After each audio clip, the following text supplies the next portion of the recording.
Imagine this. A new series. That's not a sealed-only series. Or a progression series like no other. Well, it's kind of like Ruggles returning to Yu-Gi-Oh! But other than that, I'm pretty sure I saw someone else do this. I'm trying to hype you up. Maybe you should just tell them what the series is about. Well, why don't you do it? Okay, I'm trying to prepare for my first big Yu-Gi-Oh! Tournament. I'm trying to prepare for my Yu-Gi-Oh! Tournament. You know what? I don't get paid enough for these things. We're through. Hey everyone! Okay, so much has happened in the past few weeks. Oh my god. I did my first remote duel locals, and it was really scary, but it was really exciting too, and I have no footage because I couldn't stream it, and so I think that's good because I kind of got wrecked harder than Siegfried von Schroeder got wrecked when Kaiba summoned 5 dragons in Season 5. Now each of us can bring back any of our monsters that have been removed from the game.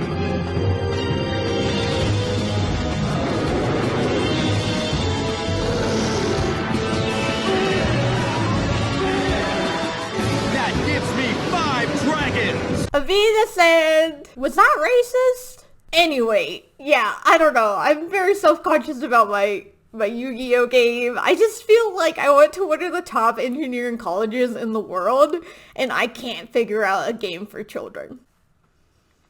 Is Yu-Gi-Oh! A kid's game? Let me know in the comments. It's a hot topic.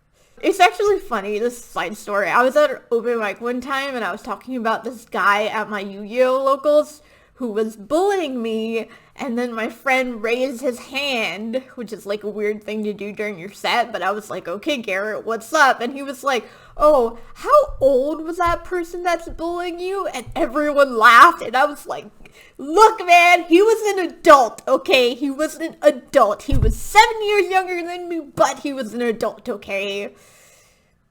Just want to make that clear. Long story short, me and that bully resolved our differences, and now we're kind of friends, kind of like the same way that Kaiba's friends with Yugi, and that Kaiba doesn't think he's friends with Yugi, but Yugi definitely thinks he's friends with Kaiba, and they're kind of friends because they're always around each other and doing the same thing, so yeah.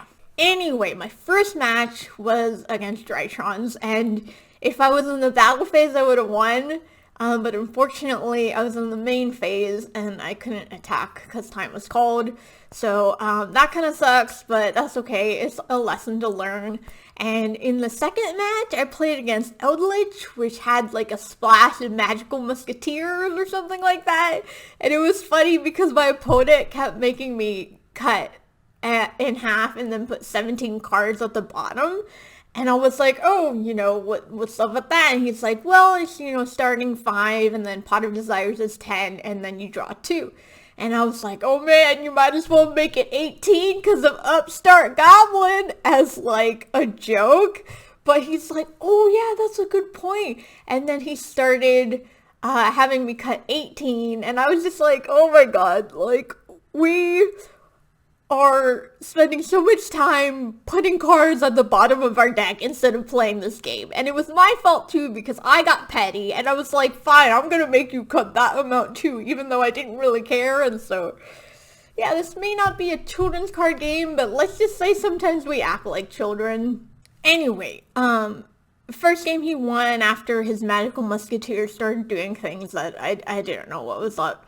And then the second game was a draw, so he took that game. And then the third match I played against Drytron, which I won because he couldn't do anything about my window. So I just want to say, forget Ray is Bay, Winda is Bay. The fourth match was against Virtual World. And Virtual World, I really struggle with. I think Virtual World is the best deck. Like, if they go first, they make VFD. If I go first, I make Winda, and then they negate it and make 2 VFDs. And, like, it's like, if I use Ariel to banish stuff in their graveyard, then they just shuffle it back and pop my cards. And so it's like, what am I supposed to do to win? So overall, I went X2-1. Yeah. So maybe not the best, But I did learn a lot and I had a lot of fun. So I realized that I was definitely lacking in the virtual world matchup. And I'm going to tell you a story that explains how I feel about virtual world. Okay, are you ready? All right. This is kind of sad, but don't worry. A couple of years ago, I was crossing the street in the evening and a car hit me and I landed on my head. And then the car just sped off without checking on me. And there were a lot of bystanders that came and they were talking to me. And I was freaking out because I couldn't understand what they were saying. And I was like, oh my God, I was hit so hard, I forgot the English language. And then I thought about it a little more, and then I realized that they were just speaking to me in Spanish. ¿Qué es el número de 911? Was that racist? Anyway, I'm telling you this story because I want you to know, I think getting hit by a car is not as bad as facing 2 VFDs. So I enlisted the help of my friend Alyssa, aka Stealthy One, who is, she's so good at Yu-Gi-Oh! She's such a sweet person, she's so nice, and I'm so blessed to know her, and she's so funny too, and we met up on my stream, and yeah, she taught me about Virtual World, and what they do, and how to counter them. And what I learned is that virtual cards all look the same, and sound the same. Is that racist? Maybe cardist, I'm not quite sure.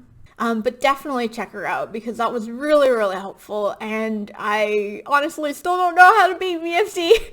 I mean, sorry, Virtual World or VFD. I don't know how to beat VFD, but it was a really good experience. So thank you, Stealthy One. You are the best.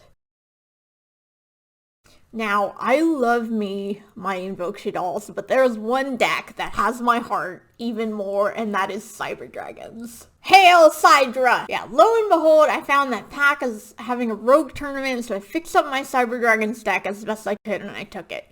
And the first match was against Salamangreat. I bricked and lost. My opponent did do something illegal, and I didn't realize till after I lost, and then I was like, what am I gonna do? So that kind of sucked, but you just have to learn from it. The second game I played against Infernoble, who actually forgot to show the duel on screen. I left it showing my face, but don't worry, it's just an hour of me looking really bored and saying, that's fine, that's fine, that's fine, for like 20 minutes. And then game 2, I had 2 Ash, 2 Infinite Impermanence, 1 Chaos Levineer, and then I drew a Lancia, and I was like, Cyber Dragons? More like Cybrick Dragons? Heyo. I hate myself.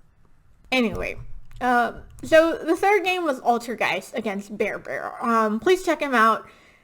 His link is in the description below, and it was so fun because I know BearxBear from Twitter, and it was like playing with a friend. Like, it was such a fun experience, and I had such a good time. And then match 4, I played against Dark Magician, and I was like, oh my god, it's Zayn versus Yugi! Which one of us is the best duelist? I'm a dork, aren't I? Yeah, I actually have a lot of experience playing Dark Magician, so it was not a difficult match, and so I won that one. And then match 3, I played against some water deck. I don't really know what happened, but I did end up winning. And I lost 2, I won 3, so I went X2. So, not bad, not bad.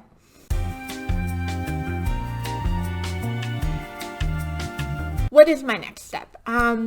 So I found a California locals that does remote duels on Saturday nights, and I'm going to those. And I'm thinking about switching over to Dueling Book because I'm so used to EDO figuring out the change for me that I kind of get confused when I'm in real life, and I'm like, oh, I don't know if this is a new chain, I don't know what order these go in, I don't know, I don't fully understand like player priority and things like that, and so I just have to kind of, I think, switch over to get better at the game. And I'm also going to set aside $50 a month as a budget for Yu-Gi-Oh! So I'm gonna spend that money on Yu-Gi-Oh cards to either upgrade my deck or save for a new deck, whichever is best. And any money I earn from streaming is gonna go into this budget, and anything I get from selling cards is gonna go in this budget. And I'm actually gonna be talking to a really cool guy who I don't want to say about budgeting. And hopefully I'll get that in time for the next video, so stay tuned.